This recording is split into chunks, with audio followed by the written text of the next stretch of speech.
চলুন জাপানি ভাষা শিখি সহজ করে ট্রাস্টেড ওয়ার্ল্ড জাপানিজ ল্যাঙ্গুয়েজ সেন্টারের সাথে।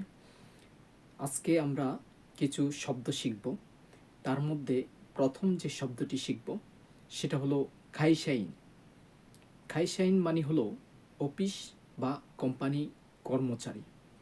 যদি আমরা উদাহরণ দিয়ে বলি, ওয়াতাশি ওয়া খাইশাইন দেস, আমি একজন অফিস কর্মচারী। তারপর যে শব্দটি শিখব সেটা হলো গিনকুইন। গিনকুইন মানে হলো ব্যাংক কর্মচারী।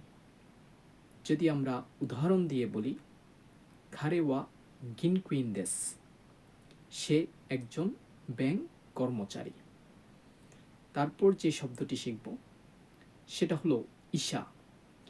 ইশা মানে হলো ডক্টর বা ডাক্তার। যদি উদাহরণ দিয়ে বলি, আনোহিতোয়া ইশা দেস, ওই ব্যক্তি একজন ডক্টর।